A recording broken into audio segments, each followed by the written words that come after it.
16वें श्लोक का टिप्पण। यदि रोगादि क्षुद्र दुखम सोढ़वा भजन्ते माम ईश्वरम चेत, यदि रोगादि क्षुद्र दुखों का सहन करते हुए मुझ ईश्वर का भजन किया जाता है तो मुक्ति फलम स्यात्, तो भी उसको मुक्ति फल मिल रहा है। फिर जो मुक्ति को ही चाह कर करने वालों को तो क्यों नहीं मिलेगा, उन्हें अवश्य ही मिलेगा। उक्तंच अत्रैव गुरुणापि दुखेन न विचाल्यते, इसलिए यहाँ इसी गीता में कहा भी क्या था कि भयंकर से भयंकर दुख आ जाए उससे भी विचलित नहीं होता, न विचाल्यते। अन्यथा चतुर्देशु त्रयस्ते सकामा एक एव अकामः स्यात्, नहीं तो ये कहना पड़ जाएगा 4 प्रकार में से 3 तो सकामी पुरुष हैं और एक ही अकाम पुरुष है, ऐसा समझो। ये रोग आदियों के कारण से प्रार्थना करने वालों को मुक्ति नहीं मिलती है तो उनको कहना पड़ेगा ना ये सकामी है, और जो मुमुक्षु है वही एकमात्र ज्ञानी तो आत्मे में मतम जो आगे कहेंगे, वो जो ज्ञानी है वही एकमात्र निष्काम पुरुष मानना पड़ेगा। अगर चारों को सुकृत न कहते निष्काम कर ले जाना चाहते हैं तो यही मानना पड़ेगा निमित्त केवल रोग आदि है, इन भजन से उन्हें मिल रहा है मुक्ति ही। रोग आदि निमित्त से वो क्या करेगा, जैसे जो है सुप्रसिद्ध था ना अजामिलोपाख्यान भागवत में, निमित्त क्या था, पुत्र को पुकारना मोहवशात, मोहवशात पुत्र का नाम पुकारा, उससे उसको विष्णु लोक प्राप्त हो गया। उधर भावी नहीं तो कोई विष्णु भगवान है और उसका नाम नारायण है, मैं उसको उस लोक में जाऊंगा, ये सोच ही नहीं था। नारायण नारायण नारायण 3 बार कह दिया तो विष्णु के पार्षद आके उसको उठा के ले गए, यमदूतों को उससे लड़ाई हो गई। इस दुनिया भर कहानी है। इसलिए आपका उद्देश्य भले क्षुद्र हो लौकिक हो कुछ भी हो, यदि आप भगवत भजन कर रहे हैं तो उसका फल अंततो गत्वांतर शुद्धि द्वारा मोक्ष ही होता है, तात्पर्य है। चकाराच ज्ञानिनो निष्कामत्वम सूच्यते, ज्ञानी च भरतर्षभ च के द्वारा यही बात का निर्देश कर रहे हैं। वास्तव में ज्ञान पूर्णतया निष्काम है और बाकी सकाम होते हुए मुक्ति की ओर आगे बढ़ रहे हैं। भरतर्षभ इति संबोधन न, भरतर्षभ संबोधन के द्वारा स्ववर्णाश्रम विरोधी स्वकुल परंपरा आगतम यद मद भजनाधिकार कारगम क्षत्रिय से विहितम युद्धम कर्तुम तवम तम अर्हसि इति द्योतिताम, ये द्योतन कर रहा है स्वर्ण आश्रम के अविरोधी, अपने वर्णाश्रम के अविरोधी स्वकुल परंपरा से आया हुआ यह मेरा भजन में अधिकार का कारणीभूत भी है। कौन चीज, क्षत्रिय से विहितम युद्धम, क्षत्रिय के लिए विहित जो युद्ध है। तुम्हारे पूर्व वंश वाले जब जब मौका मिला है उन्होंने अपने हाथ सफाई कर लिए हैं, छोड़े नहीं, बढ़िया से युद्ध किया और विजयी रहे हैं। और तुम्हारा भी कर्तव्य इसीलिए तुम भी अपना मौका छोड़ो मत। कहाँ इसे बाण चलाने को बार बार मौका मिलेगा। जैसे आजकल के पुलिस लोगों का भी हालत रहता है, और घूमते रहते लठ लिए हुए, क्या करें, उनको कहीं मौका ही नहीं मिलता है। और कहीं नहीं देखा तो परेशान हो जाते, तो अंत में नहीं देखा भिख मंगे कोई लठ चला देते हैं बेचारे, वो बेचारा लठ का ही शिकार बन जाता है। यहाँ क्यों बैठा है, चल यहाँ से। तो उनका काम है कहीं ना कहीं। गुरुजी सुनाया करते थे कहानी, एक बार एक बढ़ई था सुथार, बढ़ई बोलते ना, लकड़ी का काम करने वाला। वो बेचारा इधर उधर देख रहा था, कोई काम नहीं था, परेशान था वो। बच्चा उधर रोते रोते आया, अरे वैसे हम परेशान है तो और परेशान कर रहा है। उसको पकड़ा, उसके चुतट छीलना शुरू कर दिया। लकड़ी छीलने उसके ही छीलने लग गया वो। ऐसे हाथ की खुजली होती है लोगों की। महात्मा की तो यही होता है, जो मिल जाए उसको पकड़ लो, तुरंत प्रवचन देना शुरू कर दो। फिर उपदेश देना शुरू कर देते हैं। सबकी अपनी अपनी खुजली है। जब तक कोई ना मिले, चार बात ना कहें उनकी, तो रोटी भी हजम नहीं होगी। इसे स्वांत शांत बैठ करके चिंतन करने वाले बहुत कम मिलेंगे, उससे तृप्त हो जाए। इसे इनका कहना है कि आप एक क्षत्रिय धर्म के अनुसार जो विहित है आपके लिए युद्ध कर तुम अर्हसि, तुम करने योग्य हो, इस बात को द्योतित किया है हे भरतर्षभ इस संबोधन से। इसके द्वारा भी तुम्हें मुक्ति मिलेगी। ये कहा स्वकर्मणा तम अभ्यर्च्य सिद्धि विंदति मानव। तुम्हारे कर्म है क्षत्रिय का युद्ध करना, इस युद्ध कर्म से भी तुम्हारे और कुछ नहीं होगा, तो कम संतन शुद्ध और तुम्हें मुक्त हो जाओगे। ईश्वरार्पण करते हुए युद्ध करो, ये संकेत किया है। अगले श्लोक के लिए भाष्य अवतरण का नहीं है, संक्रांति अवतरण का दे रहे लंबा। नन्वत्र परोक्ष ज्ञानी वीक्षित चेतना। पूर्व श्लोक के अंतिम में आज ज्ञानी च भरतर्षभ में ज्ञानी शब्द से किसको लेना है? पूर्व पक्षी यदि कहता है परोक्ष ज्ञानी को ही लेना चाहिए, यदि चेन्न परोक्ष ज्ञान एक भक्त ऋषि ज्ञानित्वात्म मतम इति एक भक्तित्व परमात्मा अभिन्नत्व प्रतिपादन अयोगात। जब पूर्व में आगे जो कहेंगे एक भक्तिर्विशिष्यते, अगले इसी श्लोक में आ रहा है 17वें में, और पूर्व में ज्ञानित्व आत्मेव में मतम, ये भी कहेंगे। ये थी एक भक्तित्व और परमात्मा से भिन्नत्व जो प्रतिपादन किया, ये परोक्ष ज्ञानी में तो घट नहीं सकता है, परोक्ष ज्ञान में तो नहीं घटने वाला। अतएव अपरोक्ष ब्रह्म ज्ञान ही लेना पड़ेगा। तरे ब्रह्मविद्यपि तत्प्रसाद अतिशय सिद्ध है सगुण मिश्र में उपास्थित चेत। तब पूर्व पक्ष कहता है ब्रह्मित है, फिर भी वो भजन कर रहा है, इसका मतलब निश्चित रूपेण ईश्वर की कृपा प्राप्ति करने के लिए, प्रसाद की अतिशय सिद्धि के लिए सगुण ईश्वर की उपासना कर रहा है। फिर तो भ्रमित होते हुए सगुण उपासना करेगा, ऐसे क्यों ना माना जाए? न अयथार्थ स्वरूपम भजतो भक्त गण से अपेक्षया स्वस्य यथाभूत स्वरूपानुसंधान परिभ्रम विधि एव परमेश्वर से समग्र अनुग्रह करण संभवात। यथार्थ स्वरूप जो सगुण रूप है, वह यथार्थ स्वरूप है, उसको भजन करने वाले अन्य जब भक्तगण जो गिना के पूर्व में आर्तो जिज्ञास और अर्थार्थी करके उस भक्तगण की अपेक्षा से स्व की आत्म स्वरूप के अनुसंधान में लगा हुआ ब्रह्मवेत्ता में परमेश्वर का समग्र अनुकरण संभव है। उसके लिए उसे अलग से प्रार्थना करने की आवश्यकता ही नहीं रखी, ऐसा अलग से ईश्वर है ही नहीं जिसे तू प्रार्थना करेगा।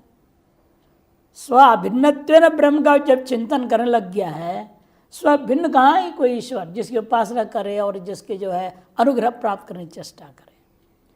जो अभी तक भिन्नत्वेन प्रतीत था, वो उसका पूर्ण अनुग्रह होने पर ही स्थिति आती है। आप अपने स्वरूप आत्मा को चिंतन करने लग जाते हैं, नहीं तो नहीं हो सकता है। नहीं तो भैंसों वाली कहानी बनेगी ना। चाहे गुरु जितना उपदेश दे रहा है विष्णु भगवान का, राम का, कृष्ण का, अरे ऐसे करो, यो ध्यान करो, वो ध्यान करो, बार बार कहता है गुरु जी मुझे सब ध्यान में कुछ नहीं आता। अरे फिर तू ही बता, तेरे को क्या दिखता है जब चुपचाप बैठता है? तो मेरे को प्यारी भैंस दिखती है, जब मर गई थी प्यारी भैंस वही मेरे को दिखाई देती। तो अंत में गुरु को हार गया, गुरु को कहना पड़ ठीक है बेटा तो भैंस का ही ध्यान कर। योग सूत्रकार का यथा अभिमत ध्यानात्मा, तेरे अभिमत भैंसा है तो भाई उसी की ध्यान कर, भैंस की ध्यान करते करते भैंस जैसे हो गया हो, भावापन तद्भावापन हो गया, भूतावेश जैसे भैंसावेश हो गया उस पर। कुछ दिनों के बाद जब उनको गुरु भाइयों ने कहा भाई घंटी लग गई भोजन की, आजा बाहर। अरे मैं कैसे आऊँ, गुरु जी की झोंपड़ी टूट जाएगा, इतने बड़े बड़े मेरे सींग हो गए। तो लोगों ने गुरु जी को बताया कि गुरु जी ऐसे बोल रहा है। ओहो, समझ गए गुरु जी, तो इतना भैंसापन हो गया है, ध्येय आकार से एकीभूत हो गया है। आगे ध्येय को बदलना पड़ेगा, अब भैंस से ब्रह्म की ओर लाना पड़ेगा। तो गुरु जी ने कहा ऐसे कर, आज यूँ चिंतन करना शुरू कर दे, भयं सोहम ब्रह्मास्मि बोल, भयं सोहम ब्रह्मास्मि बोला करो साथ में। अच्छा गुरु जी आज से यही शुरू होगा, भैंस हाँ मैं तो भैंस हूँ ही, जैसा भी हूँ बढ़िया हूँ भैंस, बढ़िया है जो भैंस मैं ब्रह्म हूँ, ऐसे बोलना शुरू किया। करते करते दिमाग में आया उसको अचानक कि ये ब्रह्म क्या है भला, भैंस को तो जानता था, वो मैं हो भी गया, अब साथ में गुरु जी ने जोड़ दिया है ब्रह्म क्या है।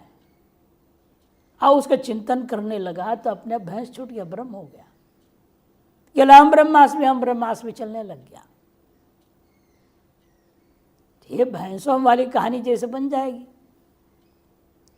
इसे सगुण ब्रह्म को पहले चिंतन किया तभी तो निर्गुण में पहुंचा है, और एक बार निर्गुण पहुंचने के बाद फिर सगुण की चिंतन करेगा, भजन करेगा, यह कहना अनुचित हो जाएगा। भज दो, इसलिए कहते परमेश्वर से समग्र अनुग्रह उस पर हो चुका है। पितु पुत्रेभ्य सर्वेभ्य अप्रयोजकेभ्य विद्या विनय शील वित्त अर्जन कीर्ति प्रतिष्ठावती सत्पुत्र एव प्रीत्यतिशय करणे दर्शनात्।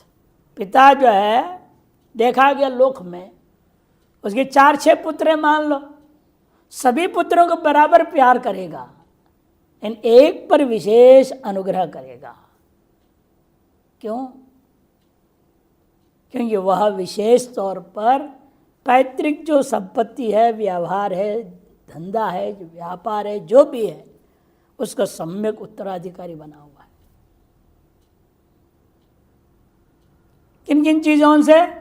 विद्या, विनय, शील, वित्त, अर्जन, कीर्ति, प्रतिष्ठा, ये सारी चीजें जिस पुत्र में आया हुआ है। सर्वेभ्यो पुत्रेभ्य अप्रयोजकेभ्य, बाकी सारे पुत्र उसके लिए अपने खानदान के प्रयोजन के योग्य नहीं समझ में आ रही है। अप्रयोजकेभ्य, एक को विशेष मान रहा है, जिस प्रकार प्रभाव वाला सत्पुत्र एव, ऐसे सत्पुत्र के में ही प्रीति का अतिशय देखा गया। ठीक उसी प्रकार से यहाँ पर भी ईश्वर को प्रीति का अतिशय किस में रहेगा? उस ज्ञानी में जो स्वाभिन्नत्व में चिंतन करता है। अन्य जितने प्रकार की पूजा पाठ करने वाले सब प्रिय है, कोई अप्रिय नहीं है, लेकिन प्रियतम उसके लिए खुद की आत्मा है ईश्वर के लिए, और खुद की आत्मा को अभिन्नत्व में चिंतन करने वाला भी खुद का आत्मस्वरूप ही होने से उसी के प्रति विशेष अनुग्रह हो जाता है, पूर्ण अनुग्रह हो जाता है। प्रीत अतिशय करने दर्शनात् तद्वत यहाँ पर भी समझो, ओम इत्येवं ध्यायत आत्मन स्वस्ति व पाराय तमस प्रस्थयति ब्रह्मविदाम ध्येय वस्तुनो माया तत्कार्य लेश संबंध शून्यत्व श्रवणाच्च। स्पष्ट कहा है, ओम इत्येवं ध्यायत आत्मानं स्वस्ति व पाराय तमस प्रस्तात्। तम से पर उस आत्मा को ओम इस आधार पर जो ध्यान करता हुआ आपका सबका अवश्य कल्याण हो जावे। प्रश्न परिषद ग्रंथ में आया। इसे ब्रह्मवेत्ताओं का ध्येय वस्तु माया तत्कार्य का लेश मात्र संबंध से शून्य है, ऐसे स्पष्ट श्रवण है। अतः अन्यम देवता उपास्थित्य बृहदारण्यक 1:4-10 में सदेवानाम पशु करके निंदा है। इति स्वाभिन्नत्वेन देवतांतरूपासिन पशुतुल्यत्व श्रवणाच्च। जीवेशाभासेन करोति, निरसमुत्तरता परिषद में कहा जीव और ईश ये दोनों ही वास्तव में है ही नहीं, आभासेन करोति, माया में आभास के कारण से ये जीव है ईश्वर व्यवस्था हुआ है, नहीं तो वास्तव न माया है न जीव है न ईश्वर है, एकमेव द्वितीय ब्रह्म ही है। इति ईश्वरस्यापि मायाभासत्व श्रवणात् तत्र असत्व बुद्ध्या तद्विलक्षण एव सच्चिदानंद से परिब्रह्मण्येव सदा तदात्मना तिष्ठता। इसलिए ईश्वर को भी माया का आभास रूप यह सुना हुआ है, वो ऐसे ईश्वर के भजन में क्यों लगेगा? क्योंकि उसमें असत्व बुद्धिया, उसमें असत्व बुद्धि के कारण से तद विलक्षण, उस ईश्वर से विलक्षण क्या है? और सच्चिदानंदयिक रस पर ब्रह्म स्वरूप है, उसी में अपने बुद्धि को लगा। सदा तदात्मना तिष्ठत, सदा अद्वितीय भाव में स्थित रह गया, अनन्य भाव में स्थित है। तद आनंदामृत रसपायिनो ब्रह्मविदः, उस आनंद रस का पान करने वाले जो ब्रह्मवेत्ता है, सगुण रुचि असंभवात, ऐसे व्यक्ति को सगुण में कभी रुचि नहीं हो सकती। सविशेष उपासना अनुपपत्ति। जैसे हमने अभी कुछ दिन पहले कोई एक डॉक्टर से बात हो रही थी, मेरे माध्यम से बात करते, मैंने फ़ोन किया, उसने आपसे महात्मा तो बात करना चाहते हैं। महात्मा ने कहा हमारे पास कुछ अंग्रेजी में पुस्तक है तो आपको हम देना चाहते हैं। तो उन्होंने बात कही, डॉक्टर को कहा, तो डॉक्टर क्या कहते पता है, पहले बहुत रुचि थी अंग्रेजी से, मुझको पढ़ लो लिख लो, लेकिन अब जब से लघु वगैरह पढ़ लिया हूँ, मेरे पास भी पढ़ें, आप ही को चाहे तो दे दूंगा। अब अंग्रेजी की लिखा कमेंट्री होते ना, ये ठीक है, देखने की इच्छा ही नहीं होती। देखो एक डॉक्टर जो आज भी वही पेशे काम कर रहे हैं, लेकिन सत्संग इतने प्रभाव पड़ गया, और संस्कृत तो दूसरा सुनना ही नहीं चाहता है। शास्त्र को भी संस्कृत से ही सुनना चाहते हैं। आप संस्कृत पढ़ के थोड़ी हिंदी व्याख्या करें तो चलेगा, अंग्रेजी में बोलोगे ना, वो थोड़ा एलर्जी हो जाता है, जिसको एलर्जी बोलते हैं अंग्रेजी में, अनुकूल नहीं पड़ता है। कुछ लगता है अटपटे से क्या बोल रहे हैं। और कुछ समय बाद क्या होगा, हिंदी में भी व्याख्या सुनने की इच्छा नहीं होगी।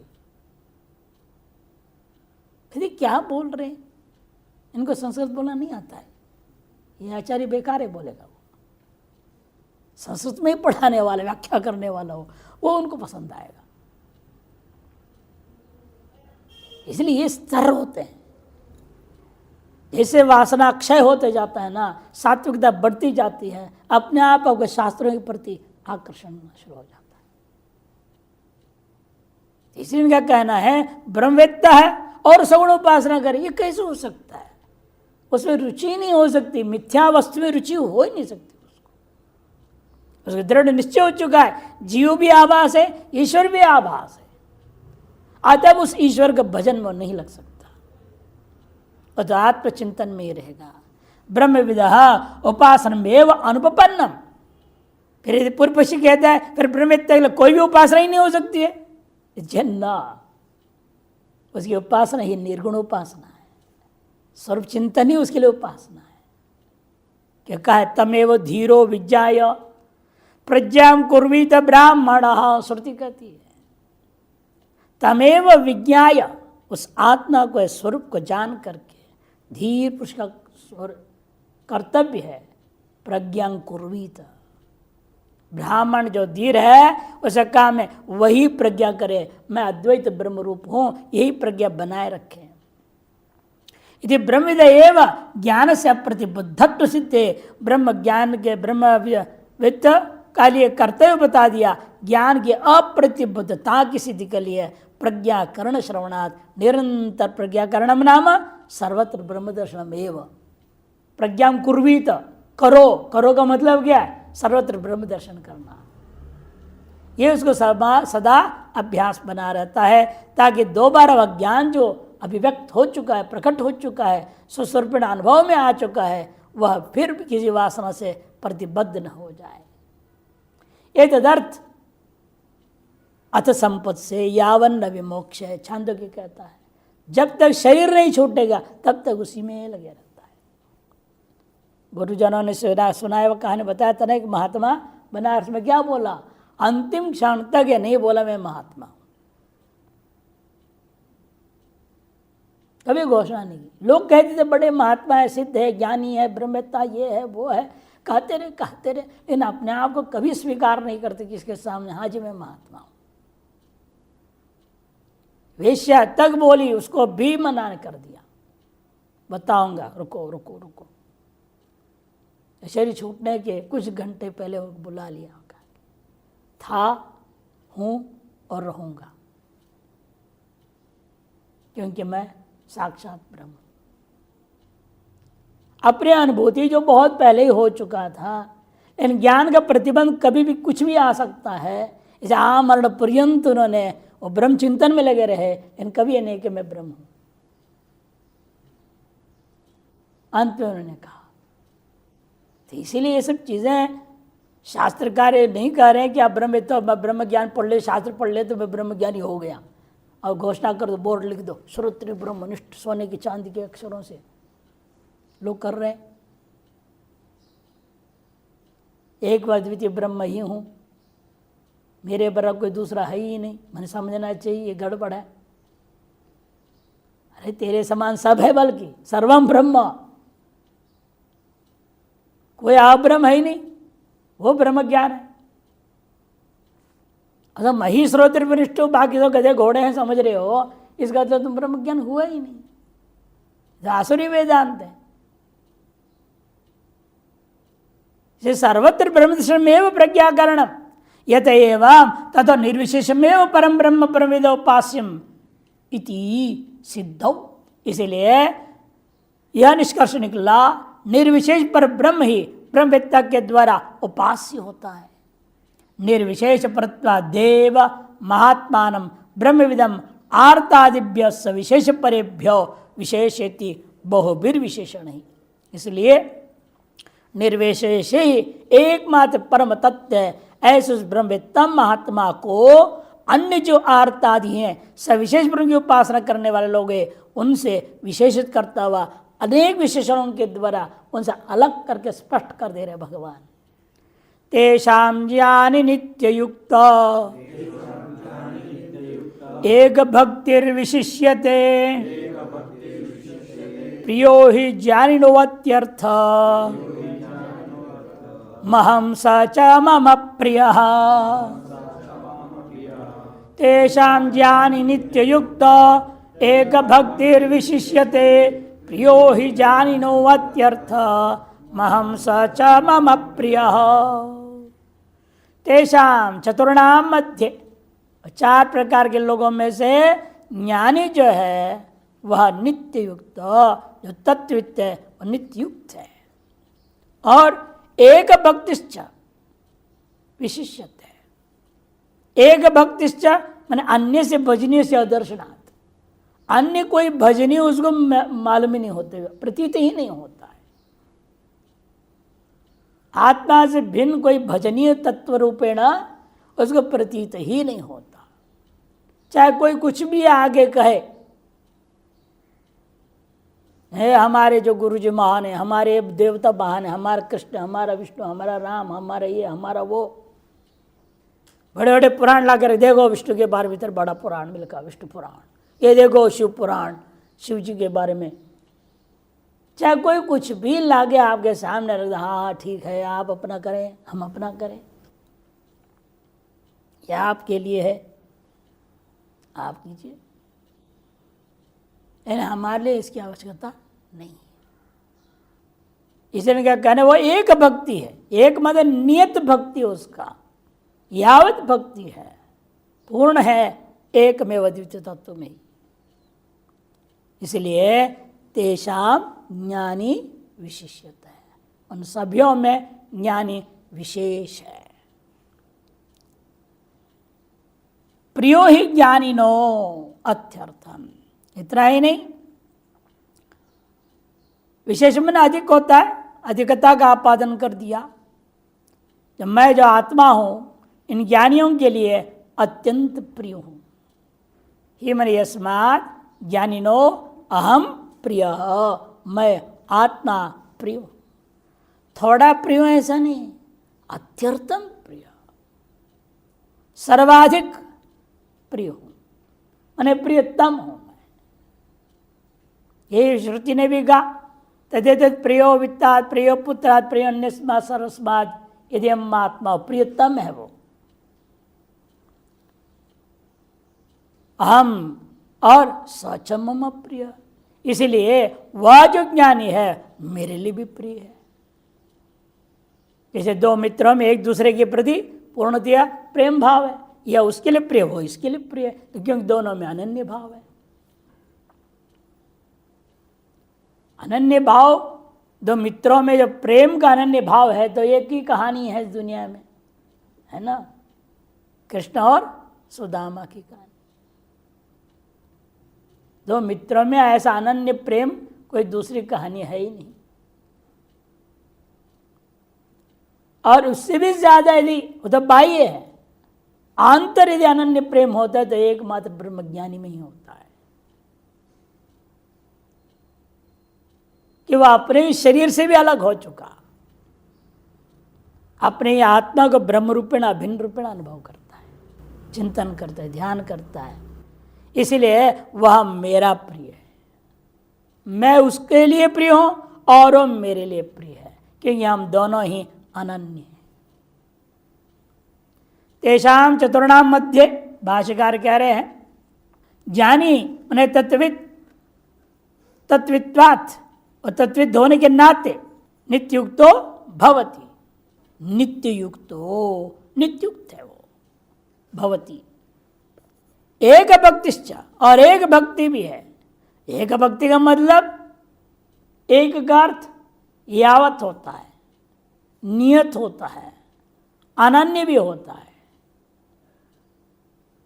इसलिए कहते हैं अन्यस्य भजनीयस्य अदर्शनात्।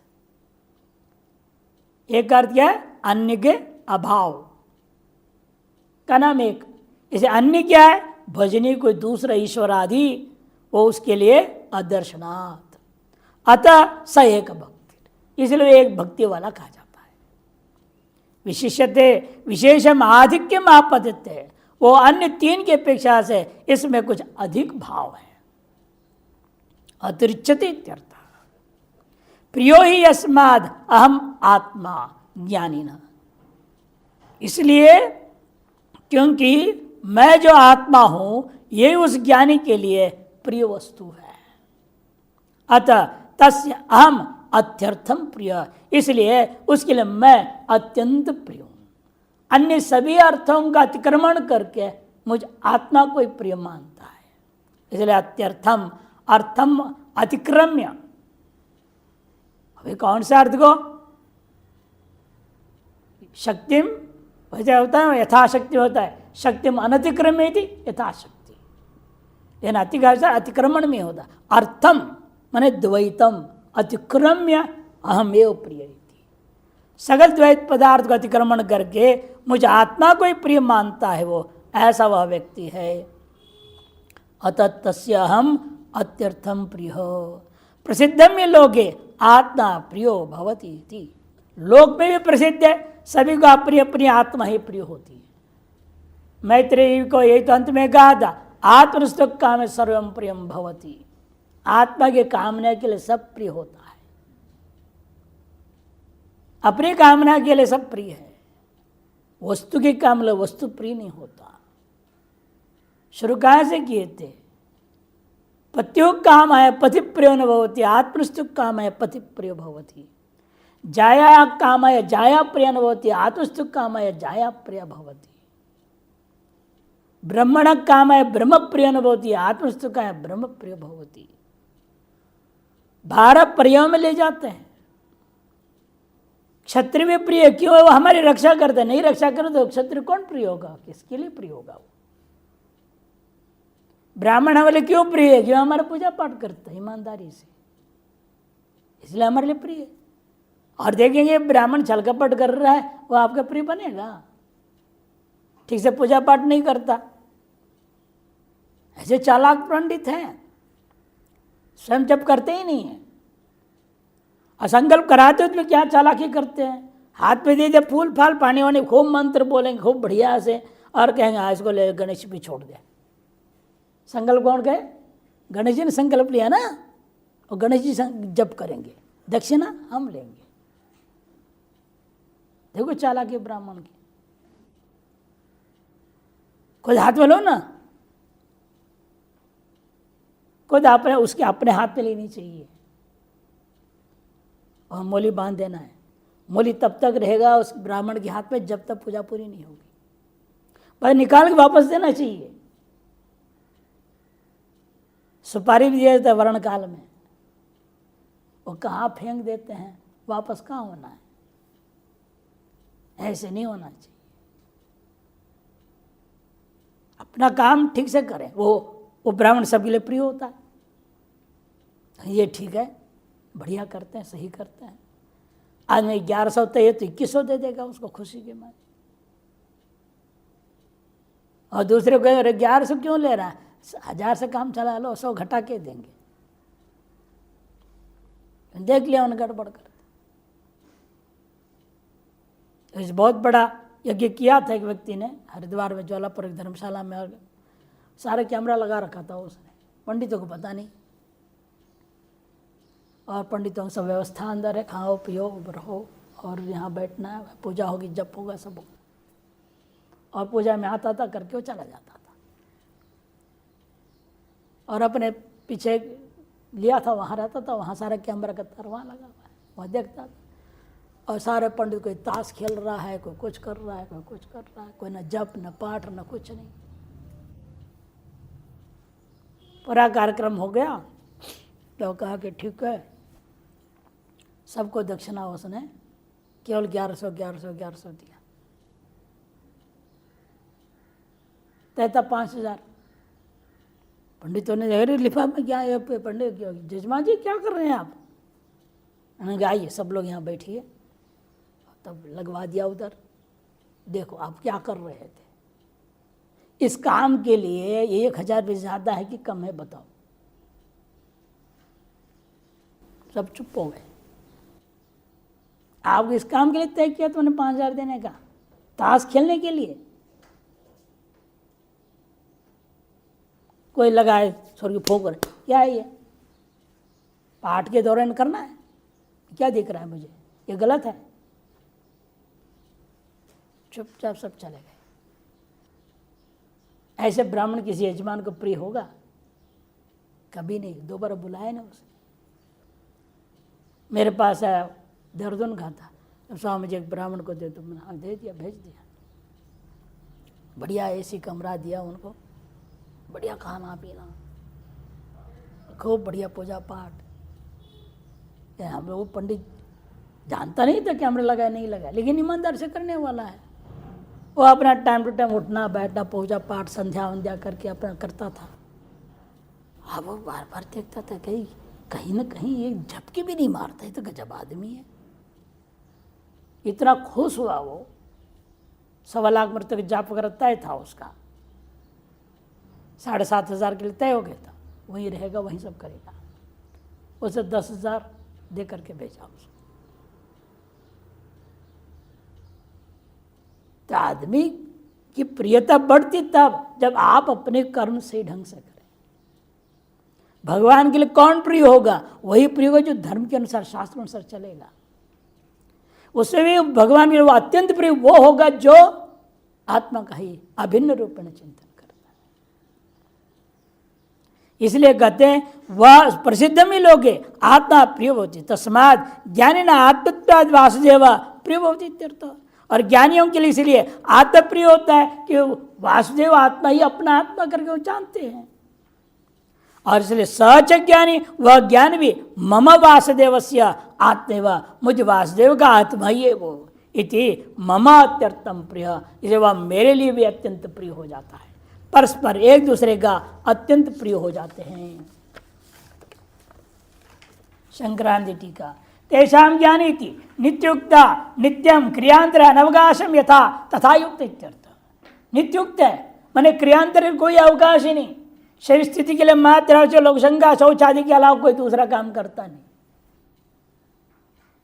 शौच किया, खाया पिया, बाकी दिन भर अपना पढ़ाई लिखाई स्वाध्याय ज्ञान व्यान की चर्चा इसी में लगा रहे, आत्मचिंतन में ही लगा रहेगा।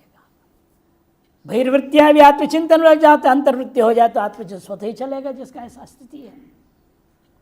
सर्वदा ब्रह्मण एव समाहित चित्त इत्यर्थ, सर्वदा ब्रह्म में ही समाहित चित्त है। यद्वा नित्य माया तत्कार संबंध शून्यत्वाद अविक्रिय अक्षर परमात्मन एव युक्त न तो अनित्य परः सर्वत्र ब्रह्म ही पश्यति न तो अन्यत इत्यर्थ। अथवा नित्य युक्त मतलब नित्य, नित्य क्या है? माया तत्कार संबंध शून्य अविक्रिय अक्षर जो परमात्मा है उसमें ही युक्त है, अर्थात न तो अनित्य पर, अनित्य वस्तुओं का चिंतन नहीं करता, सर्वत्र ब्रह्मेव पश्यति, न तो सर्वत्र ब्रह्म ही देखता है, अन्य वस्तु दिखता नहीं। दृष्टा दृश्यमिति भेदे इदम आह, यदि कोई फिर भी दृष्टा और दृश्य भेद तो रहेगा, कहते ना एक भक्ति रीति स्विषयीभूत वस्ताकारम भजती इति भक्ति ही। स्विषयीभूत वस्ताकार कोई भजन करता है, इसका नाम भक्ति। अंतग्न वृत्तिर एका अहम इदमिति द्वैविध्य निर्मुक्ता, और उसकी अंतग्न वृत्ति जो है एका होती है, एक भक्ति। एका भक्ति मतलब अहम और इदम भेद रहित हो जाता है। द्वैविध्य निर्मुक्ता स्वस्य च ब्रह्मणश्च उभयोर एकत्व अवगायिनी अखंडाकारा भक्तिर्वृत्तिर यश स एक भक्ति ही। इसलिए स्वयं का और ब्रह्म का, इन दोनों के एकत्व को बोध कराने वाली ऐसी अखंडाकार बुद्धि वृत्ति चलती है, वही आप भक्ति है। यस्य जिसका ऐसा चलता है वह व्यक्ति ज्ञानी का नाम हो जाता है, स एक भक्ति उच्चता है। जगत ब्रह्मणात्म ब्रह्मणोर अभेद दर्शनिष्ठ इत्यर्थ। जगत और आत्मा का भेद खत्म, और स्वयं के आत्मा का और ब्रह्म का भेद भी खत्म, सभी में अभेद ही देखता है। जगत ब्रह्मणोर आत्म ब्रह्मणोश्च, आत्म ब्रह्मण में दूरी नहीं होनी चाहिए, एक साथ होना चाहिए। आत्म ब्रह्मणोश्च अभेद दर्शनिष्ठ, अभेद दर्शन में निष्ठा रखने वाला है। ततएव ज्ञानिनो निर्विशेष परमात्मा हम एव आत्मत्वाद आनंद रूपत्वाच्च अत्यर्थम प्रिय। इसलिए उस ज्ञानी के दृष्टिकोण में निर्विशेष जो परमात्मा और मैं हूँ, आत्मा हूँ, आनंद रूप हूँ, ऐसा अनुभव करता हुआ उसके लिए अपना आत्मा ही अत्यर्थम प्रिय, श्रेष्ठो प्रियतम हो जाता है, न तो अन्य। इसको वृदारण्यक में कहा तदेतत् प्रिय पुत्रात् प्रियो वित्तात् प्रियो अन्यस्मात् सर्वस्मात् अंतरतरम यदि हम आत्मा इति इत्यादि श्रुति प्रसिद्ध प्रकाशनार्थो ही शब्द। श्रुति में प्रसिद्धि को द्योतन करने के लिए ही शब्द प्रयोग किया श्लोक में। तथा ममच जगदीश्वरस्यापि, और मैं जगत के ईश्वर अधिष्ठान बुद्ध मुझ परमात्मा के लिए भी वैसा व्यक्ति ही प्रिय होता है। सज्ञानी एव प्रिय प्रेष्ठ उक्त लक्षणत्वात्, उक्त लक्षणों वाला होने से मेरे लिए भी वह ज्ञानी ही प्रियतम हो जाता है। यतएव जिसलिए ऐसा है, तथा तेषाम पंचम्यर्थे षष्ठी, इसलिए तेषाम या पंचमी, तेभ्य उन तीन की अपेक्षा से यह मेरे लिए ज्यादा प्रियतर हो गया। तेभ्य सविशेष परेभ्य आर्तादिभ्यो, तेभ्य मने सविशेष चिंतन करने वाले, ईश्वरादि का भजन करने वाले आर्तादियों की अपेक्षा से ज्ञानी नित्य युक्त आदि विशेषणों से विशिष्ट है, वह श्रेष्ठो भवति इत्यर्थः। टिप्पण, यद्यपि भक्ति सेवा, भक्ति का अर्थ होता है सेवा, भज सेवायां द्वैत निष्ठ होता है, तथापि अत्र नियतवाचिना एक शब्देन, फिर भी यहाँ भक्ति कैसे ले रहे हैं हम? अद्वैत भक्ति है। ये कैसे ज्ञान नहीं हुआ? एक शब्द विशेषण दे दिया। एक शब्देन विशेषितत्वात् स्वरूपनिष्ठता सूचित होती, स्वरूपनिष्ठता यहाँ सूचित है। परमार्थ वस्तु निष्ठा अत्र विवक्षित, जब परमार्थ वस्तु जो ब्रह्म है उसमें निष्ठा यहाँ विवक्षित है। उक्तंच गरुड़ पुराणे मय्येव भक्तिर्नान्यत्र एक भक्ति स उच्यते, मुझमें ही भक्ति है, अन्य वस्तु में के लेश मात्र संबंध नहीं है, उसी का नाम एक भक्ति करके, एक भक्ति का लक्षण गरुड़ पुराण में भी कहा गया है। भागवत में भी कहा एतु शिष्टास्त्रयो भक्ता फल काम हिते मता सर्वे चवते धर्मतः प्रतिबुद्धास्तु मोक्ष भाग। ये तो शिष्टात्रय व्यार्थ जिज्ञासुर अर्थार्थी, ये जो तीन जो अन्य बचे हुए हैं वे फल कामना वाले हैं। ते मता सर्वे चवते धर्मतः, निश्चित रूपेण वे सब अपने धर्म से च्युत हो जाएंगे। लेकिन प्रतिबुद्धास्तु, जो प्रतिबद्ध है मुझ से, वे ही मोक्ष भाग भवन्ति। कथम ही यस्मात् आत्मा प्रियतमो, जिस उनके लिए आत्मा प्रियतम है। निरुपाधिक प्रेम विषयत्वात् यन्यंतन्य में था जाया पुत्रादि, निरुपाधिक जो प्रेम का विषय होता है वो जैसे जैसे वो आत्मा है नहीं है वैसा वो नहीं होता दूसरों के लिए, जैसे कि जाय पत्नी पुत्र आदि। श्रुतौ चैतन्य स्पष्टम तदैतत् प्रिय पुत्रात् प्रिय वित्तात् प्रिय नस्मा सरस्वत अंतरतरो यदि हम महात्मा ही इत्यादि।